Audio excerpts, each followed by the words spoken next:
30,000 की सैलरी है और खर्चे हैं 3 लाख वाले।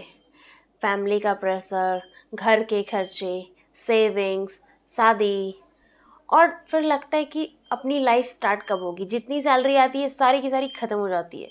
समझ में नहीं आता कि ये पैसा जाता कहाँ है। अगर आप भी इसी लाइफ को जी रहे हैं, अगर आप भी एक मिडिल क्लास की लाइफ अभी जी रहे हैं, तो ये वीडियो आपके लिए है। तो इस वीडियो में हम लोग डिटेल में समझेंगे कि अगर हम इस सिचुएशन में आज है तो खुद को इस सिचुएशन से कैसे बाहर निकाल सकते हैं। सो अगर आप इस चैनल पर पहली बार आए देन हमसे जुड़ने के लिए इस चैनल को सब्सक्राइब कर सकते हैं। सो देखो, हम क्या करते हैं ना, जब हमारी सैलरी आती ना, तो हम अपनी सैलरी को कोई काम नहीं देते। हम उसे बताते ही नहीं है कि तुम्हें कहाँ किस रेशियो में खर्च करना है। हम बस उसे खर्च करने लगते हैं। तो अब से जब आपकी सैलरी आए ना, तो आप उसे डिस्ट्रीब्यूट करो एक रेशियो में, कि जैसे 60% आपकी सैलरी का जितनी भी इम्पॉर्टेंट चीज़ें हैं, जहाँ पे भी आपका, जैसे घर घर की चीज़ें जितनी भी इम्पॉर्टेंट है, ग्रॉसरी और भी जो चीज़ें बहुत नेसेसरी है, उन सारी चीज़ों में 60% डालो अपनी सैलरी का।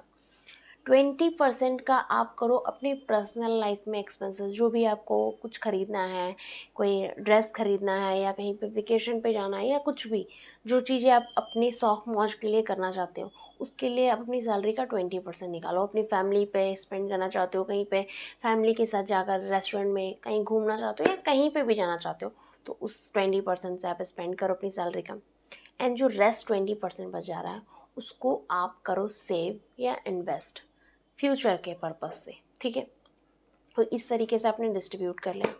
अब नेक्स्ट आपको क्या करना है कि आप ना, अगर आपके ऊपर कोई सपोज दैट कोई लोन चल रहा है या कुछ भी, तो उन चीज़ों को आप पेपर पे लिखो। ठीक है, कि किस अमाउंट का है, किस रेशियो का है, कितना इंटरेस्ट जाना है, कितने साल का है, सारा कुछ आप लिखो। एंड उसके बाद अगर कोई हाई इंटरेस्ट वाला है तो सबसे पहले ट्राई करो उसको पेमेंट करो। एंड जो मैंने आपको बोला था ना, आप 20% सेव करो, तो आप उसको फ़िलहाल के लिए अपनी सेविंग को स्टॉप करके आप अपने कर्जे को ख़त्म करो। जो भी आपका डेब्ट चल रहा है सबसे पहले उसको पे करो। ठीक है, अपनी 20% सेविंग को रोक कर उससे पेमेंट करो। एंड जो आपका 20% जो आप पर्सनल एक्सपेंसेस को भी कर रहे हो, अगर आप उसमें से भी कुछ कट कर सकते हो तो उसको भी ट्राई करो कट करके यहाँ पर जाकर आप उसको खर्च करो। उसको उसी से जाकर आप अपने ट्राई करो कि आपके जो डेब्ट है वो बिल्कुल भी ख़त्म हो जाए, जिस तरीके से भी, जो कि आपको एक स्ट्रेस फ्री लाइफ दे सकता है। ठीक है, अब नेक्स्ट हम गलतियाँ क्या करते हैं, हम हर चीज़ें ना, जैसे कि घर, गाड़ी और जितने भी हमारे शौक मौज की चीज़ें होती हैं, वो सब हम बहुत जल्दी लेना चाहते हैं। हमारे 20s में या हमारे 30s, अर्ली 30s में हम लेने का ट्राई कर रहे होते हैं।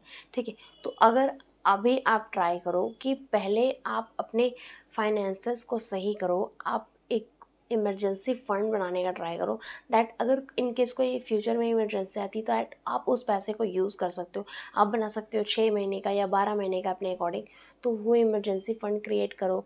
एंड जब आपके फाइनेंसेस लाइफ अच्छे चलने लगे, उसके बाद जाके आप अपने बड़े बड़े गोल्स को अचीव करो। जैसे आपको होम लोन लेना है, होम लेना है, वो ले सकते हो। अगर आपको कोई कार का शौक है तो आप कार लेना चाहते हो, वो ले सकते हो। आपको बाइक का शौक है, वो लेना है तो वो ले सकते हो। तो इस तरीके से अगर आप बजट करके, प्लान करके अपने फाइनेंसेस को चलते हो, प्लानिंग करके। हम गलती क्या करते हैं कि हम अपने पैसे को प्लान नहीं करते कि हमें उसे कैसे स्पेंड करना है, कैसे खर्च करना है, जस्ट उसे खर्च करने लगते हैं। तो अगर आप प्लानिंग के साथ करते हो ना, आपको चेंज देखने को मिलेगा। सो आई होप ये वीडियो आपके लिए काफ़ी इन्फॉर्मेटिव होगा।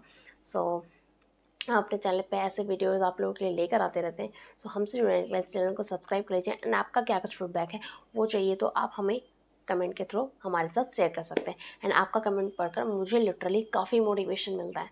So thank you so much for watching this video. मिलते हैं एक नेक्स्ट इन्फॉर्मेटिव वीडियो साथ, तब तक के लिए जय हिंद।